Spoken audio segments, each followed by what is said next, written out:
Virginia delegate Wren Williams is about to join us. And Delegate Wren Williams, great to have you with us, sir. Hey, how you doing, John? Good to be here. Good, Wren. It's been a while since we've seen each other. Want to thank you for joining us today. Wren is a Republican. He's in the House of Delegates in Virginia, representing the 47th District. That's in Southwest Virginia.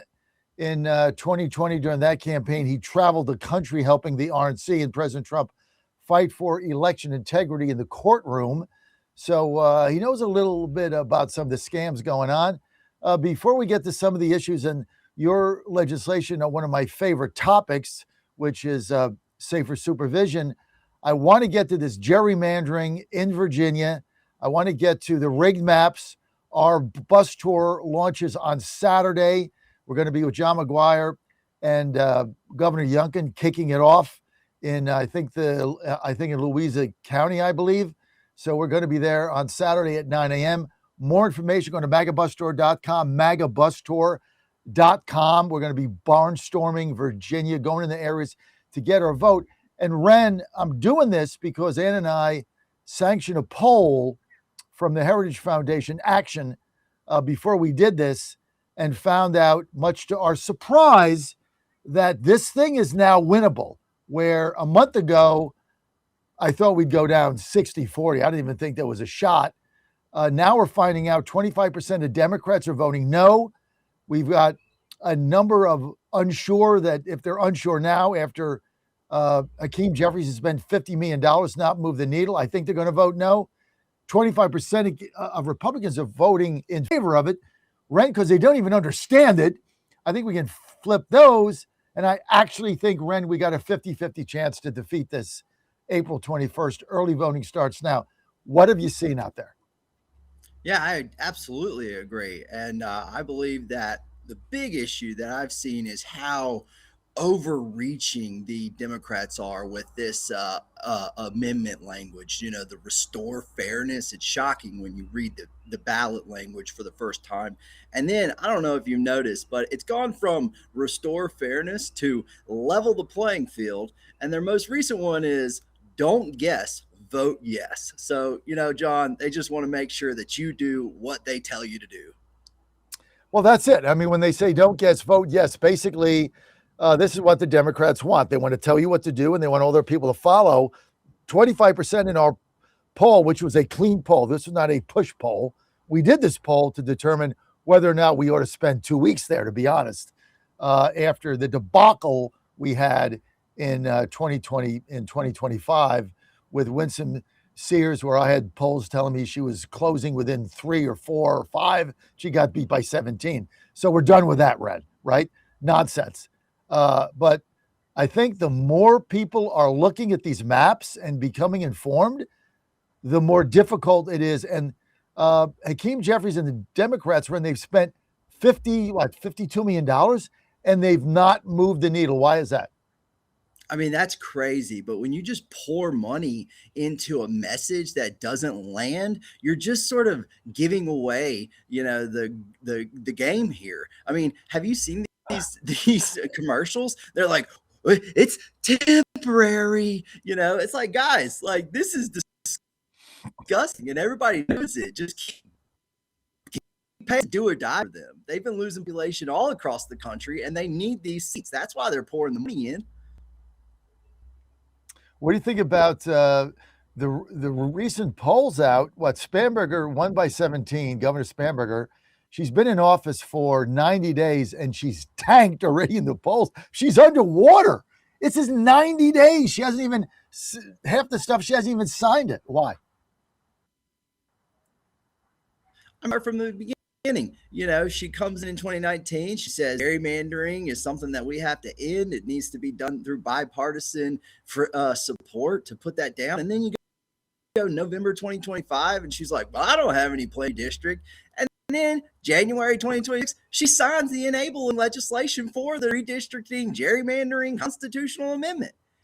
It's like, lady, pick a lane here. There's a reason that you're flip flopping all the time. And the issue that you are now facing is you've got a runaway legislature of very progressive folks who have passed some of the worst gun laws, some of the most taxes, some of the greatest unfunded mandates down to all of the Commonwealth. And she's whining that her face is on both sides of the referendum question mailers. And she is on both sides, for it and against it. Absolutely insane. Let's get to one good thing that has, for all the bad things that happened in this General Assembly, there were a couple of good things, right? Yeah. Let me go over them because we got to give credit where it's due, and I know you guys have been fighting hard. I'm a big Terry Kilgore fan, so as you guys know, I backed him for Speaker on multiple occasions. Hopefully he'll get there one day. But okay. Number one thing, you didn't pass. They didn't get rid of right to work. Good thing, right? They didn't do that. Yeah. Thought they were going to do that. We fought hard against that. We didn't do that. Then you've got the collective bargaining for all state and local government employees debacle. That got through, but we got 5 days. Spanberger still hasn't signed that. Still hasn't signed it. So she knows it's an unfunded mandate. She knows property taxes are going to go up. She knows she's going to get clobbered again. She's also running for president. She wants the union backing. So that's why she's sitting on it. I'm not 100% positive she's going to sign that, Wren. I'm not. You? Maybe she tweaks it a little bit. Maybe she says, I need to save face here and send back an amendment and let them decide. We'll let the voters decide. Otherwise, she'd have already signed it, right? The other good news is it would have been out on her mailers and stuff. I know. The other good news is two more pieces of good news. The other good news is, as you know, I am appalled by casinos on phones. I think this is the worst bill probably I've ever seen in my life. And Mamie Locke thought she had this thing done. She got all that money. Her caucus got all the money. And you guys in the House basically crashed it. So you guys have done a lot in there. So good job on that. And then it went to committee and it died because she didn't have the votes. So that's good. But here's the best thing you guys have done, right? Wren, I saved the best for last. You ready? I saved the best for last. And oh, by the way, it's got your name on it. You led the House passage this year of HB 149, which is the conservative probation reform legislation that earned the support of probation officers across Virginia and the country, because now we have a federal bill called the Safer Supervision Act, which gives law enforcement and victim advocates across the state a say in this. You passed this with bipartisan backing, and the governor just signed the bill on Tuesday. So even a broken clock is right twice a day, right? So thank you, Governor, for signing that. Not going to make light of it. Thank you. This is a landmark bill. Tell us about it. Yeah, this is a bill that I think is smart when it comes to looking after folks who are on probation. You've really got a range of people on probation. You might have somebody that stole money, $1,000 felony or something like that. And, they've never had any other trouble. It was a bad idea. It was a bad suggestion. Now they got a year of probation. Well, that's a lot different than looking out for somebody who has absconded 17 times and murdered 3 people and is on the run from the federal government. So these are the folks that we need to utilize our resources and accomplish what we need to accomplish, which is monitoring the dangerous folks that have been let out on probation, not necessarily somebody who is paying their debt to society. Once they're doing well, we need to encourage them to do well. And I think this particular bill, it has a lot of incentives So if you are getting housing, if you are getting a job, if you are doing college courses, if you are improving yourself, that information can be prepared and shared with your probation officer and the court to say, hey, look what I'm doing. I'm doing better. Can I get some relief here? And we're saying, hey, kudos, keep going, buddy. Right. I mean, and what I love about your bill is the person who is the closest to this situation, Wren, right? Did we lose Wren? Is he still there? Okay. The person that is closest to the person that they're supervising is the probation officer, right? So they know Yes. what's going on. They know the drug test. They know the alcohol test. They know if the person has a job. They know if he's with his family. They know if he's. They know they're the closest, right? And so in the federal legislation, which I'm a big proponent of, the Safer Supervision Act, basically we want to make this a federal law where the probation officer in their various jurisdiction has the ability to say, hey, I'm supervising a parolee that is doing everything right. And there's no need for me to do this. There's no need for me to call him in at a moment's notice, jeopardize his job and do all this stuff because he's doing everything we asked him to do.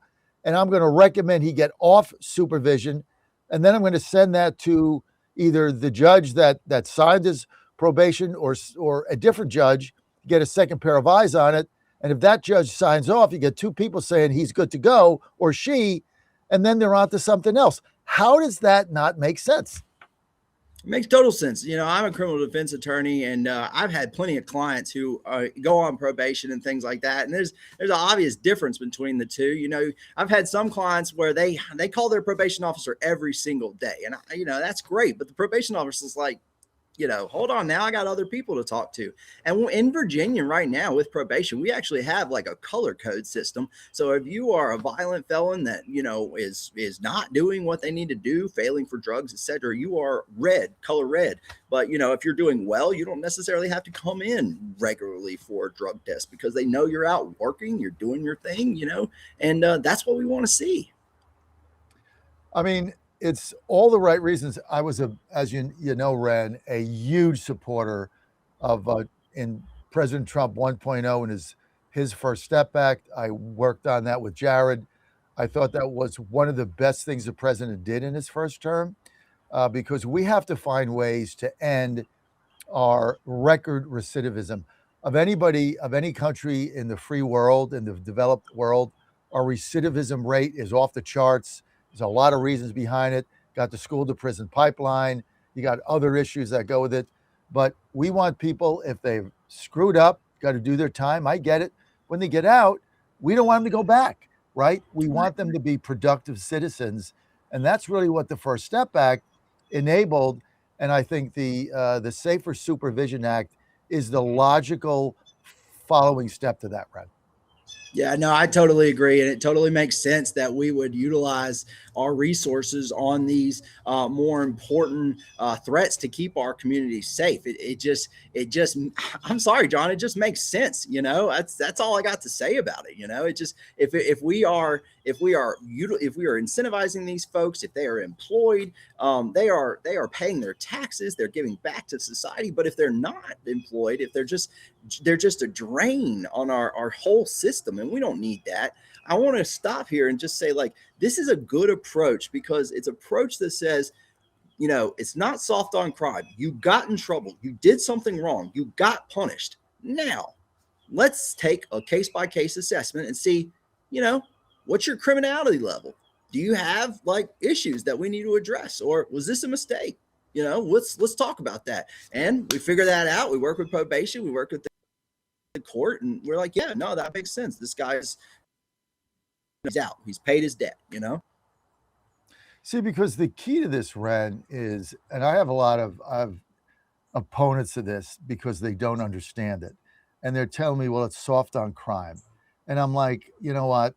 Okay, I have to explain this to you because it has nothing to do with being soft on crime. Whoever we're talking about has already been released. They were convicted. They did their time.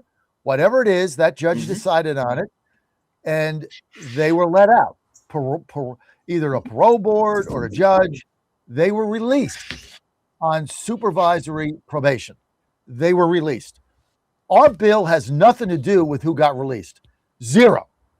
That's a different system. But once they're released, they go under what is called probation supervision. So they're assigned a parole officer. I know we call it a supervising officer, but the general public understands it as a parole officer. That's why I say it. So they're assigned a parole officer, and that parole officer is now charged with monitoring what they're doing. And so, but our parole officers in this country are way overworked. They have too many cases, too little resources. And so they're monitoring the former prisoner and saying, hey, this man or woman is reforming. They're doing all the things we've asked. No drugs, no alcohol, doing this, doing that, has a job, going to their family. Perfect. Why am I still supervising them?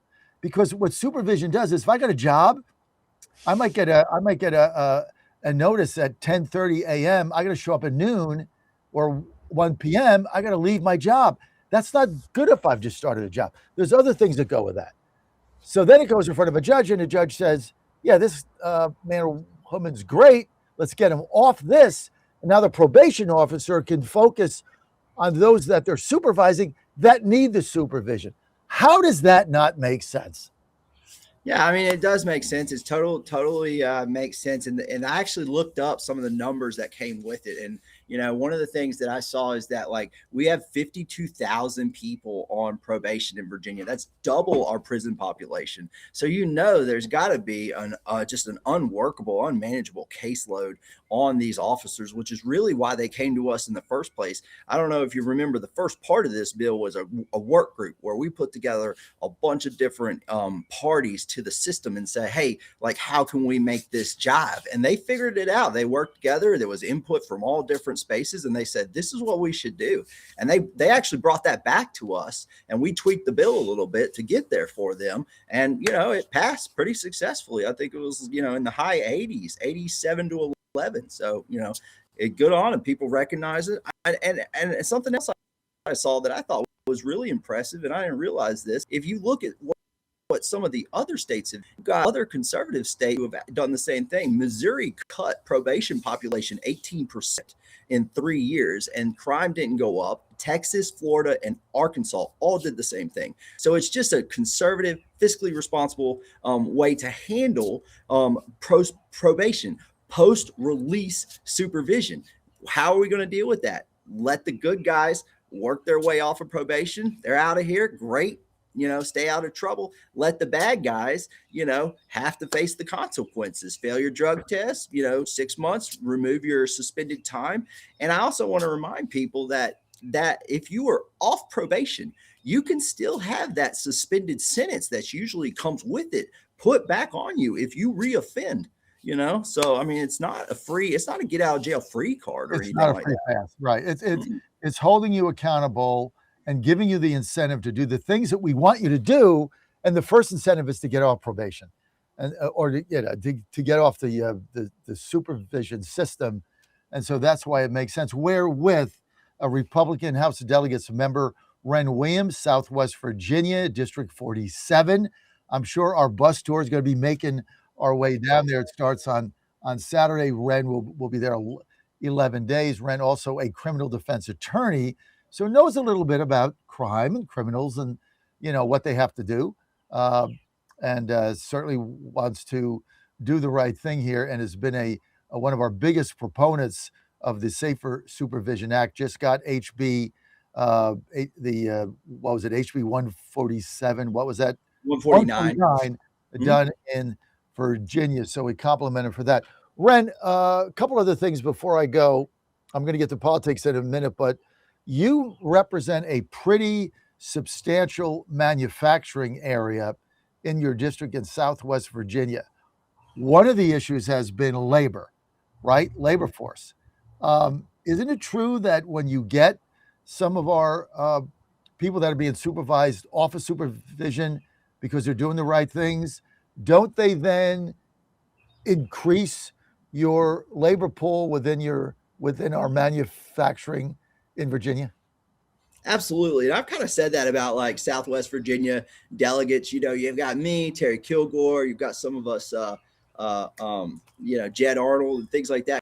You know, we've got friends. You know a felon who can't have. They're still hard workers. They're good people that are in the community. They just made a mistake when they are 17 or 23, right? And so we need we need workers. I was looking at the other day, and technically in my district, it stretches from Bassett, Virginia to Galax, Virginia. If you know anything about that, that is the heart of the manufacturing when it came to for furniture back in, the peak of furniture before NAFTA and the great sucking sound took it all to Mexico and China. But Thank we you. felt that painfully. But now, honestly, John, there's been a super resurgence down here. It's been cool to watch. Pittsburgh is lowering their real estate taxes. Halifax County just bringing in jobs, even though Abigail Spanberger claims that she landed those deals and announced recently that there was a ton of investment coming in. Those were all deals that Governor Youngkin landed. And I think that really speaks to what Governor Youngkin's legacy is in Virginia. The amount of economic development that he did. I was told one time that he spent every day just calling CEOs. And I believe it. I've seen people come to this Commonwealth from Pennsylvania saying, right over here in Henry County, saying, yeah, you guys treated us well. You recruited us. We're happy to be here. Pennsylvania didn't give us anything. So that's the kind of economic development we need, not these crazy mandates like collective bargaining, especially when we don't even give our own members, our own employees of the House of Delegates the right to collectively bargain. That's exactly like, did you know that? That's exactly like the gun bill that they tried to sneak in to exempt us from our cars in our parking lot. It's crazy what they try to get away with. It's insane. It's an unfunded mandate that is going to lead to massive property taxes. I mean, what I hope Spanberger does is like you said, there's an amendment, and all you got to do is get rid of the arbiter. Just cut that out. I mean, negotiate it or not negotiate it. But the way it stands, that bill now, is there's an independent arbiter that flies in from God knows where, has no accountability to the voter or anything, says, no, you have to pay them that. We're going to go with that. And then they don't have the money. And then the only thing a local community can do is raise property taxes, raise the mill rate. It's all they can do in order to pay it. It's insane. So hopefully she will amend that. But Spanberger, underwater, got a little clip here I want to play of the governor. And why don't you roll that for us? Oh, we're not getting audio. Although she does look kind of weird. Okay, you'll have to fix that, Dan, so we get the audio. Didn't get the audio on it, but look, a lot of other good things you guys have done, Wren, but getting this bill passed, getting the bipartisan backing with it was a major plus, and I want to thank you for your efforts on it. I really do. Thank you. Yeah. John, I want to mention one other thing before I roll out.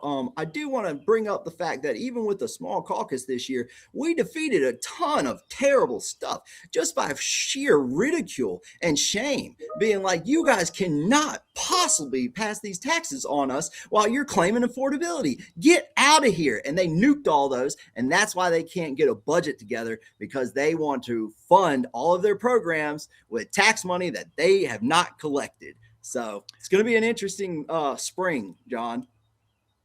So what'll happen with the budget? I don't know. You got Louise Lucas stonewalling about the data center exemptions. They're holding out. The House has already said we're not eliminating the data exemptions. And my favorite part is the Democrats control all three players in this particular dance. It's crazy. We'll have to see what happens. Let me give you my take here, right? I'm going to break this. So, Governor Youngkin, who is coming up in a couple of minutes with John McGuire, in fact, he's on line one now. So I can't say this when he's on, but I can say it to you. So here's my vision of how this plays out, right? So we've heard through a number of people he's not running for president. So here's my take, Wren. This is my play. So Youngkin comes back in 29 where the state's a disaster.